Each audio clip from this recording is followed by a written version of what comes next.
من اولین بار بود رفته بودم جبهه، خیلی کوچولو بودم دیگه، 14 سالم. ما آب خوردنمون هم آب هور بود، کرما رو میستادیم تهنشین میشد میخوردن، هوام گرم شده بود. من یه بچه 14 ساله من بیمار شدم، تا قرار شد که یه پاتکی این گردان بزنه. یکی یه دونه هم کمپوت گیلاس دادن.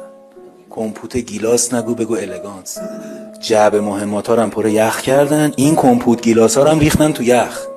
بعد از این همه مدت هیچی نخوردن، نصف شب بلند شده بودن داشتن دیگه آماده میشدن میپوشیدن. منم یه گوشه افتاده بودم، یه ملاف هم رو بود ولی میشنیدم. هی آروم آروم حرف میزدن. علی اصغر گفت برادرها این حبیب مریضه. رفتم تدارکات، گفتم یکی یه دونه بیشتر سهمیه نبوده، اگه ممکنه یکی 2 تا از برادرها کمپوتشونو بذارن برای حبیب فردا. اینا تجهیز شدن، قبل از اذان صبحم راه افتادن. من تو چادر تنها مونده بودم. فرداش آروم نیمخیز رفتم، یادم افتاد که یه کمپوت دارم. در جعبه مهمات رو باز کردم، 48 تا کمپوت تو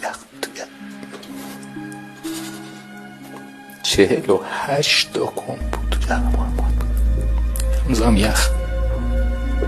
یه نفر دست نزده بود.